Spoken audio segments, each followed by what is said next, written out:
we've got 5 million consumers in the UK who prefer or need to use cash. And they're typically the same people who need a landline because they don't use a mobile phone, or who need to have a telephone call to make an appointment with a doctor, or who can only buy stuff in a high street. And 5 million, that's getting on to 10% of the UK population. It's far too many to leave behind in cash. We've got to think about how we help them work in an increasingly digital world. I don't want to get too hung up about the labels of Bitcoin, stablecoin, cryptocurrency. What it is it's taking traditional forms of money developed after the Second World War and digitizing them. So you can already see in the way that people buy products, get prices, that often the best pricing and the best products are already available only in digital. So you've got an imbalance between the rate of movement to digital and what's actually going on in the real world, and that is a serious policy problem. You cannot have in a country payments only being available to 90% of the population, and the least and the most vulnerable not being able to access it. So it's a big policy problem. The people who pay for it at the moment are the large banks. My view is that that's only one side of the coin here.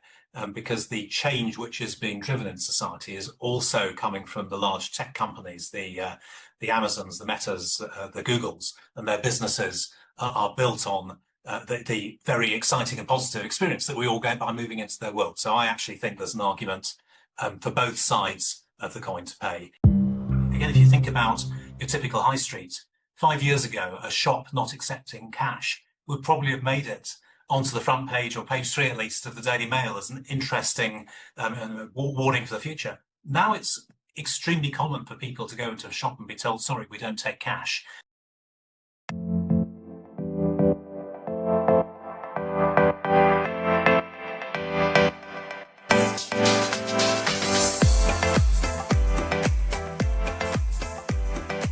Welcome to the AI Adoption Podcast. I'm your host, Professor Ashley Braganza, and it gives me great pleasure to welcome John Howells from Link to this episode.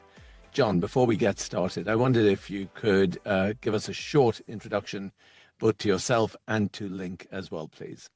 Thank you, Ashley, for having me. It's actually a great pleasure to be here talking to somebody from Brunel University, because I live just down the road and have always admired Brunel, visited it many times. So very nice to be with you here today. I'm John Howells. I'm the Chief Executive of Link. Link is the payment scheme which connects together all of the ATMs and cards in the UK, but it's one of 6 payment schemes which provide the payments for everybody in the UK. Very, very heavily scrutinised, obviously very, very important for UK economy and commerce.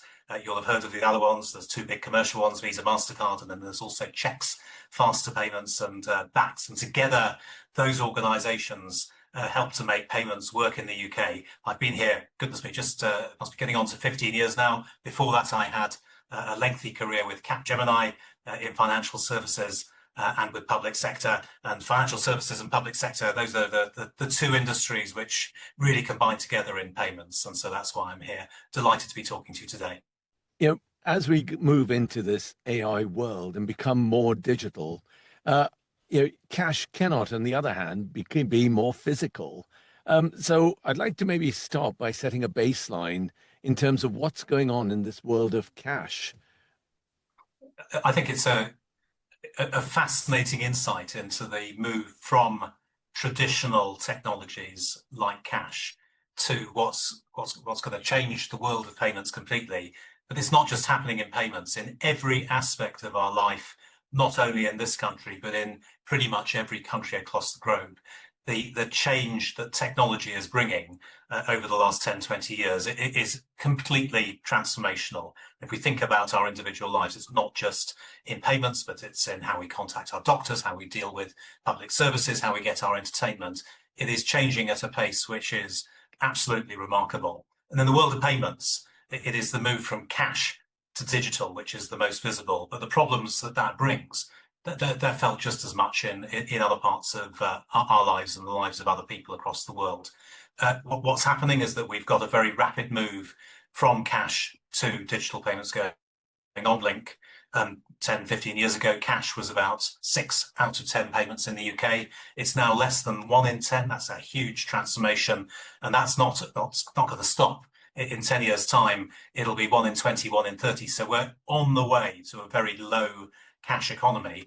And that's great for most of us. For most of us, it's bringing in all sorts of new, exciting ways of living our lives, of entertainment, of working.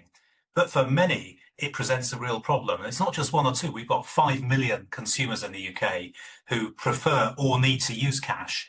And they're typically the same people who need a landline because they don't use a mobile phone, or who need to have a telephone call to make an appointment with a doctor, or who can only buy stuff in a high street. And 5 million, that's getting on to 10% of the UK population. It's far too many to leave behind in cash. We've got to think about how we help them work in an increasingly digital world. And it's also very often the most vulnerable in society. So though the people who use cash and landlines and telephone calls to their doctor, very diverse, the biggest indicators are low income and age. And if you think about the people in your own life who tend to be very suspicious about digital payments, struggling with that world, it's going to be those kind of people. So how do you help the country navigate from analog to digital, from traditional to modern, from cash to payments?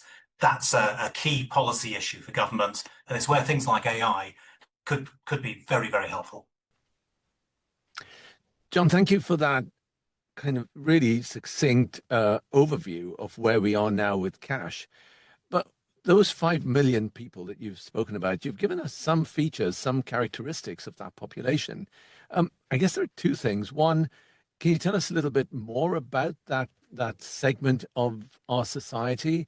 And I guess the other question is, are their needs likely to change? Or is this 5 million going to continue to be replenished through every generation that's coming through?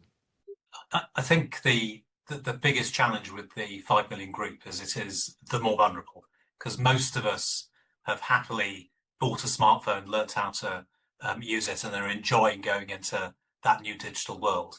But it tends to be the elderly, the more vulnerable, the disabled, lower income, who are slowest to move to that digital world. And if you look at the rate of traditional technologies like cash dropping away versus the rate of migration by people from things like cash to things like digital payments, they don't balance. And to take cash as a specific example, but I do think it plays across lots of other ways and parts of our lives. In the world of cash, what's happening is that people are dropping down in terms of cash usage by about 10% a year. That is having a knock-on effect into the provision of infrastructure. So if you think about cash, it's the ATMs we use, the branches we use. So there's access to cash out in the high street, particularly ATMs. 90% of the cash in the UK comes out of ATMs. But it's not just where we get it, it's where we spend it. And again, if you think about your typical high street, 5 years ago, a shop not accepting cash would probably have made it onto the front page, or page 3 at least, of the Daily Mail as an interesting warning for the future. Now it's extremely common for people to go into a shop and be told, sorry, we don't take cash. And so again, if you play forward 5 years, 10 years, you can imagine a world where you've got some of those 5 million people, possibly quite a large chunk of them, still needing and wanting to use cash. But on the high street, the shops they need to use aren't accepting it. And you can already see in the way that people buy products, get prices, that often the best pricing and the best products are already available only in digital. So you've got an imbalance between the rate of movement to digital and what's actually going on in the real world. And that is a serious policy problem. You cannot have in a country payments only being available to 90% of the population, and the least and the most vulnerable not being able to access it. So it's a big policy problem. In the world of cash, Link's job is to deal with the access to cash side. And if you read about it in the press, you'll see we talk about making sure that every high street has got an ATM. We've introduced these concepts of shared banking branches, which means that when you lose your last branch in a big town, you keep a shared branch operated by multiple banks. But even if I keep access to cash going for the next 10 or 20 years, if shops don't accept it, then that's going to be no good. So we also need to deal with digital payments inclusion, and we need to find a way to help those 5 million people move comfortably to digital payments, or at least to something which will be able to give them the same benefits they get through cash. And as always, it is a bad idea to assume that you can train or force these people. You need to make sure that you've got the population going with you and that they want to go into the new world. That's the challenge which we've got with payments. John, how is the move to digital payments going to impact people in society? Well, I think for most of us, it's going to bring and is bringing enormous benefits. The payment systems in the Western world, most of them were developed and designed in the last century. And what we're seeing at the moment is very exciting and fast changing movements in payments. And if you think about what's changed in your own life in the last 10 years, you've got a smartphone that didn't exist 10 years ago in that kind of way. And you are doing things in that virtual world, which are unrecognizable to somebody if you went back in time 20 years. And payments is an essential part of making all that work. And when you make a purchase, or you go and get entertainment online, or you go and do some sort of interaction, very often the payment is a critical part of what's embedded in that technology to make it work. I think you have similar arguments about ID. In fact, payments is better developed than ID, but we're going to have the same requirement to have really effective digital ID to keep that digital world developing, make sure we don't get problems with fraud and issues like that. And it's payments as a key component of that technology, that digital world, which is helping to make it all happen.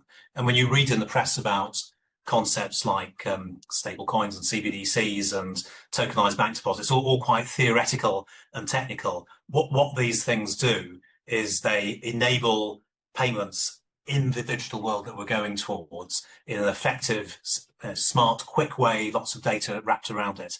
And so it's a key part of the ongoing development of technology and how it improves our lives. And that's great for those of us who are comfortable with technology, which is probably 80–90% of the population. But for the people who aren't, the people who haven't yet got comfortable with a smartphone, let alone living large parts of their lives in the internet, that is a real and serious problem. And we can keep things like cash going for decades, but there is a cost to the individual who's there in terms of the lost opportunity, the lost experience which the rest of us are having.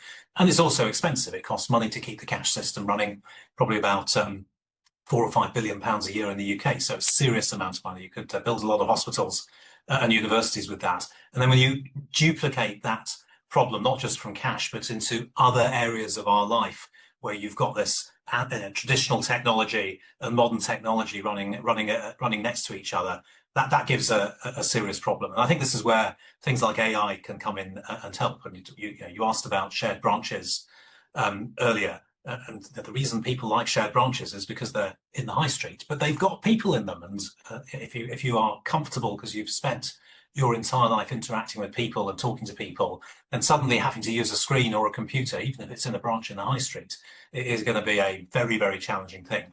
And this is where AI could really help. It's a good example because you can already see in the world of bots, which are very clunky at the moment. But again, if you think back 5 years, the improvement, the rate of improvement, the rate of how these computers beginning to feel like interacting with a real human being, very, very impressive. And if you play it forward another 5 years, I think it begins to be possible to see how we could help those 5 million people actually choose to interact with the digital world in a way which makes sense to them and doesn't force them off something like cash, which they're used to and comfortable with, but actually gives them a way into the digital world which is genuinely comfortable with them and which could help reduce that 5 million number and not leave a large chunk of our population behind. And that's really interesting because actually I think I got my first sales call from a bot earlier today. And it was only on the third time I said no to would I like to buy something that the line automatically disconnected. And it was at that split second I thought to myself, are you human? And by the time I asked the question, the line had gone. It's fascinating. I see exactly the same. I mean, we're coming up to Christmas 25, and my bet is that somebody watching this coming up to Christmas 26 will will have seen that develop, because I, like you, have seen experimentation with bots and different ways of interacting really move forward in the last couple of years. They are clunky at the moment, there's no doubt about it. But if you also look at the hundreds of billions of pounds which are being spent in investment into AI, that is going to be something which is going to change dramatically in 5 years. And I always think of the smartphone. People, we think of smartphones as if they've been around all our lives. It's only a decade, and they didn't exist when I first started at Link. I had a BlackBerry, not an Apple iPhone. And you think how fast that technology has moved. So it's not going to be a new world by Easter next year. But by Easter in 5 years' time, I think it is highly likely we will have very significant developments of this AI technology across lots of different areas, of course.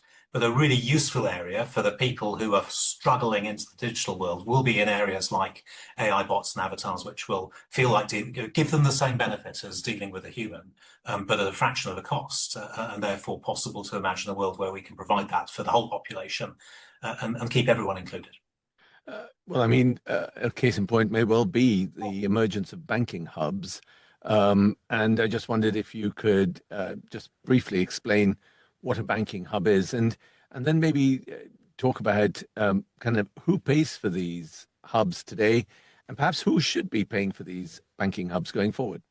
I think the banking hubs are a very useful case study of how something good can be done to protect consumers who are struggling with the move to technology, because the world of bank branches and cash and payments, it's a competitive world. There is no central brain deciding what ATMs and branches, for example, a town gets.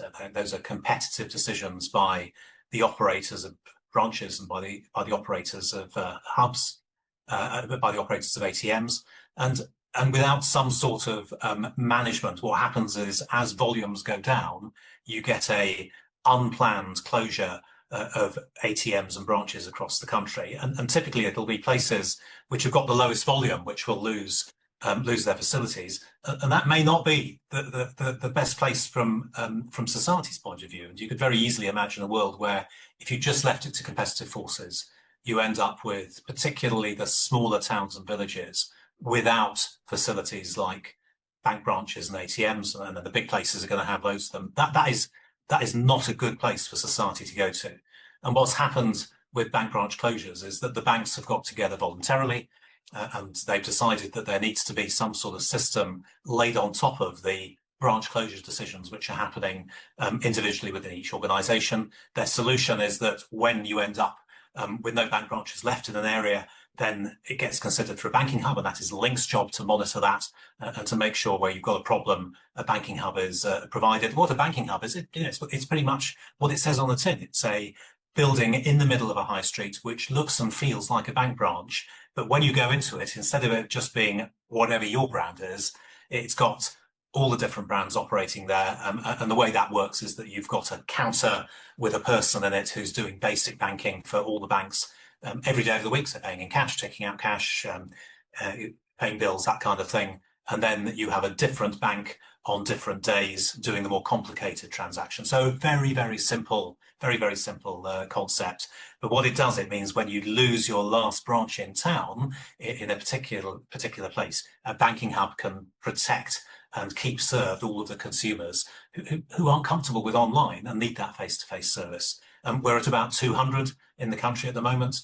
My view is we'll end up at about 500 or 600, and that's a pretty substantial national network. And if you look at something like McDonald's, they've got, I don't know, 12, 1300, so 600 shared banking branches will make a very, very significant improvement in lack of that face-to-face banking and access to cash, which would have occurred otherwise.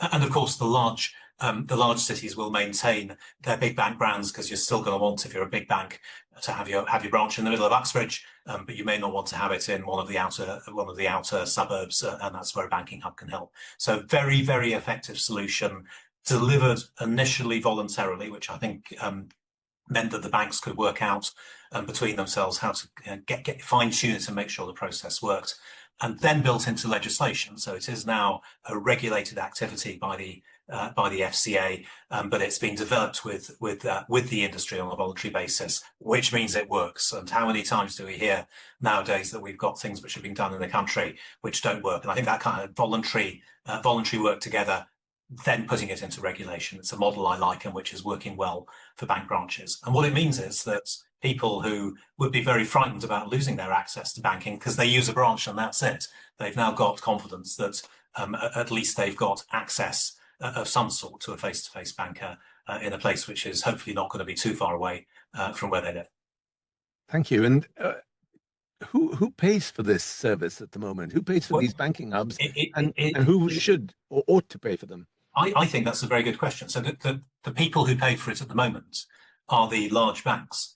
My view is that that's only one side of the coin here, because the change which is being driven in society is also coming from the large tech companies, the Amazons, the Metas, the Googles, and their businesses are built on the very exciting and positive experience that we all get by moving into their world. So I actually think there's an argument for both sides of the coin to pay. And I'd certainly like to think that over the next few years, as we look at making sure this is a sustainable model, that we've got the tech companies as well as the banks contributing to running these kind of services, because it's both sides of the coin who are involved in making that change in society happen. That will make, I'm not sure that's going to be quite a voluntary development. So I think when you look at a large company dealing with a country or a continent, you're only going to be successful if you deal with everybody in that population. So I actually think when you're a very, very large organization looking at a population, you can't run a business if 80% are happy and 20% aren't. So I think everybody shares a common incentive to making sure that consumers are top of the list and that everybody's being looked after. And I think that is a common thing for a large retail bank or a large tech company. We've talked about earlier, John, you mentioned about some of the changes that are taking place on the high street, where some businesses are saying we don't accept cash anymore, it's only digital payments. Do you see other traditional forms of businesses changing on the high street? Are businesses also going to change as a consequence of this move towards digital payments? Well, I'm going to use cash as an example. That's the bit of the world I know about. Please. Because I can go down to my local high street and I can see that it's got more leisure, restaurant experience type things going on. But I live in northwest London, so it's quite a well-off area. Lots of money flowing around. Some of my family come from South Wales. Some of those are not such well-off high streets, and there it's much more about basic provision, getting your shopping from a convenience store, needing to go into a bank branch or a post office. So I think what happens with a high street depends on where you are in the country. But with cash, you need to have a physical network of places where the cash goes in and comes out. It circulates round and round. The cash that I'm spending in the shop will move into something in the high street which will collect it and recirculate it. So as well as whatever's going on in terms of leisure and retail, you need in your high street something which is bringing in cash and taking out cash. And so when you look at these large payments systems, and cash is a good example, you're going to need to have places where money can be paid in as well as where you can take it out. If you're a retailer, at the end of the day, you need to be able to take your money to somewhere where it can be taken in safely and cashed up. And that's where things like bank branches come in. It's not just about face-to-face for consumers. You also need those kind of facilities in a high street to keep the thing working. And I think probably the biggest example of that in every high street is the post office. Mm-hmm. If you think about, I think there's 10,000 post offices, more than 10,000 post offices across the country, and the services that they do often are keeping the local community alive and viable. They include cash in and out over the counter. So I think as you look at a high street and what's going on, yes, there's going to be exciting moves to retail and leisure and all the rest of it. We can see that going on. Yes, there will be basic services which some communities need more than others, but you're also going to need that basic face-to-face infrastructure provided by branches, by the post office, to make sure that that the plumbing of society continues to work.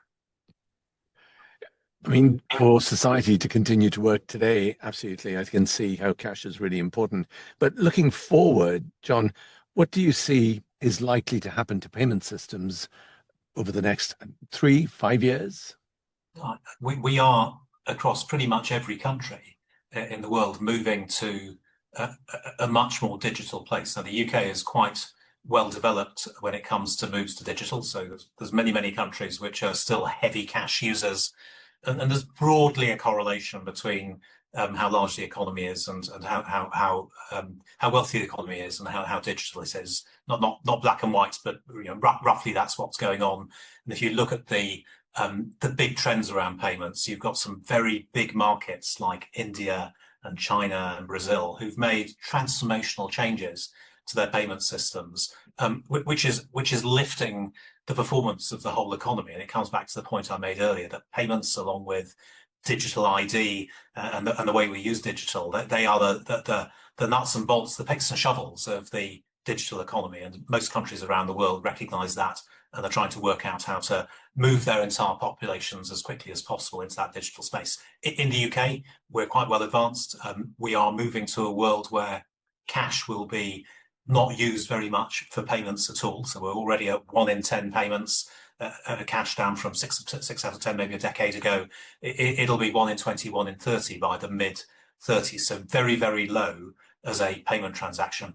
Interestingly, though, cash is still heavily circulating in the UK. So cash in circulation, as opposed to cash being used to buy stuff, has not gone down. It's going up. And that's because in the world of increased geopolitical uncertainty, dangers from cyber hacks, is technology going to fail and go down? People are keeping cash as a fallback. So I think we're moving to a place where cash will be used less as a transaction mechanism, but I think it will remain important as a fallback, as a safety mechanism, as a way of having confidence that you can pay for something if digital systems are going down for much longer. I think many decades yet. So you've got both those things going on, actually. And do you see things like stablecoin that you mentioned earlier becoming a bigger part of the payment system going forward? Certainly. What is going to happen is that the way we create money, do banking, make payments is going to be modernized into a new form of technology or technologies. I don't want to get too hung up about the labels of Bitcoin, stablecoin, cryptocurrency.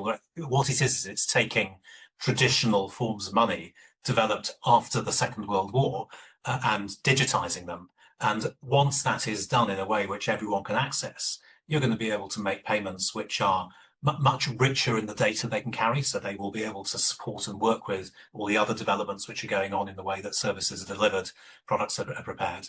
And so it is that digitization of money, the programmability, to use the jargon, but being able to get that money to support more interesting and exciting technology. And that doesn't just need to be about leisure and commerce. If you go back to more vulnerable consumers, you can imagine, we take an example of a carer card. If you are a carer for a consumer at the moment, you're probably forced to take the plastic card, have the PIN given to you in breach of the terms and conditions of the bank account to be able to go and do the shopping for whoever you're looking after. It's perfectly possible to imagine in a world where money was more intelligent, that whoever's been looked after could say, Ashley, you can, here's my card, here's my phone, and you can spend £10 or whatever. It's that kind of more intelligent form of money, which I think these new technology will bring in that kind of world. I think for all of us, digital fraud is a serious problem, particularly in the UK, running at over £1 billion a year, I believe, at the moment. That is a huge amount of harm which is done to consumers who lose that money. And even if it's paid back, which is the way we deal with it at the moment, that's still £1 billion going into organised crime and all sorts of horrible things which you don't want. I would expect these new forms of digital money to rapidly bear down on fraud. So I think there's great benefits in moving to digital. I'm not so worried about the jargon. I mean, the payment geeks get very interested in whether it's stablecoin or tokenized bank deposits or central bank digital currency, but they're all forms of digital money. And I think in reality, we will see all three of them developed across the world, because if you're a big country with a global reserve like the United States, then there are particular advantages to stablecoin because it encourages other countries to hold money in dollar type instruments, and a dollar stable coin invests directly into treasury bills. So that's good for the dollar. For the UK, I'm not sure that people are going to be quite so excited about holding a sterling stablecoin for that reason. And so here I could imagine that we'll get stablecoins with also modernized versions of what goes on in the banking system. The jargon there is tokenized bank deposits. Other countries will do CBDC, central bank digital currency, because they want to build it around their central bank, and that's the route which Euro is taking. And they've all got their different reasons for doing it. The reality is, I suspect we will see all three of those forms of money, along with Bitcoin and other pure crypto forms, operating. No problem with that. That multi-money approach, as it's known, I think is probably helpful. The key thing is that you've got the plumbing working smoothly and safely and interoperably behind it, so that I don't end up receiving a chunk of money from Ashley and central bank digital currency, and I'm stuck in it and I can't turn it into something else. So I think getting the plumbing right is an important thing, and you can see, if you look under the covers in most major countries, they're doing work to think about how to design that currency and how to make sure that interoperability safely and in a multi-money environment is where each country goes to. That's certainly the approach being taken in the UK, where the Bank of England and the Treasury are leading something called the National Payments Vision. But it's really all about making sure we've got an interoperable, safe, multi-money approach, and an eye on financial inclusion to make sure we don't leave people behind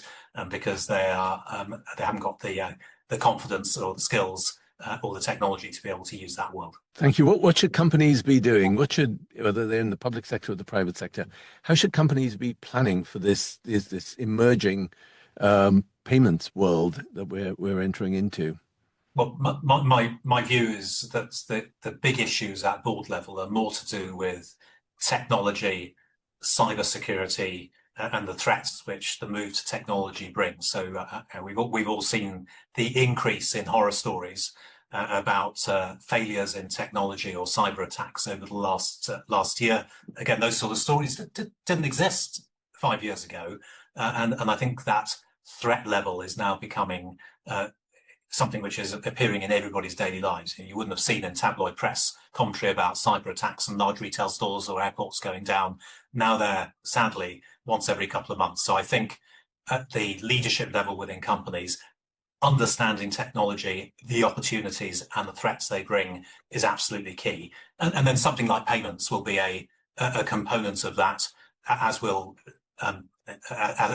digital ID and other technologies. I think it's different if you're a bank or you're involved in financial services. There, absolutely, it needs to be top of the office in the boardroom, because what we're talking about in the case of the banking system, for example, is the complete reinvention of how money and banks operate. And there's nothing which says that the way we currently do things, so-called fiat currency, with banks creating money and central, there's nothing which says that's the way it should be. And indeed, you only need to go back 100 years, and it wasn't like that. We've had many different ways that money works. And it's only since World War II that we've had the current system. And I think it is fascinating to be in the middle of what is a change to a new system that is going on at the moment. And I certainly think that means on the boards of retail banks in every country, including in the UK, what the new form of money could be and how do you make sure you keep your bank at the centre of it, absolutely essential. And of course, if you're a tech company, you're going to be looking at it from the other perspective and working out,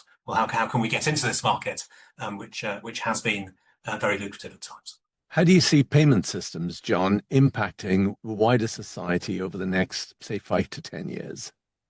I think for the good is my view, but I'll restrict myself to the United Kingdom because every country has got a slightly different approach. Yeah. But I think in the UK, we've got enormous benefits to the richness of products and services that we're going to be able to access through new technology, with payment systems as a key enabler of that. But I also think that some of the things which are very worrying at the moment, like fraud, will be able to be very, very well controlled. If we get the payment systems right, then fraud shouldn't be something we're fixing after the event. It should be stopped. It shouldn't be possible. I often will watch a telly program at home, something like Spooks or something, where you look at the way the computers are operating, and the government departments are seeing all and being able to run a country in an amazingly slick, safe, and effective way. Well, of course, that is not what happens at the moment. We're desperately fragmented with data in silos, very difficult to get things done. But it's exactly that kind of world, if we get it right, which we will find ourselves in 10, 15 years' time, which means more fun, more growth, more inclusion across the whole population. I see the potential for a very positive world if we get it right. John, thank you so much for joining me on the AI Adoption Podcast and giving us some really fascinating insights into the world of cash and this transition from cash to digital.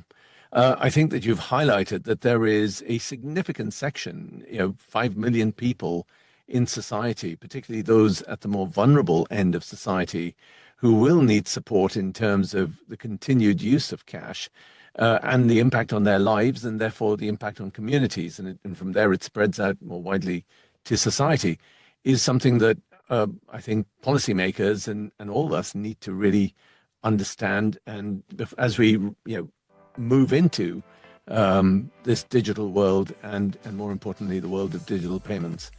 So thank you for sharing your insights, and it's a pleasure to have had you on the AI Adoption Podcast. Ashley, thank you for having me. It's been a pleasure.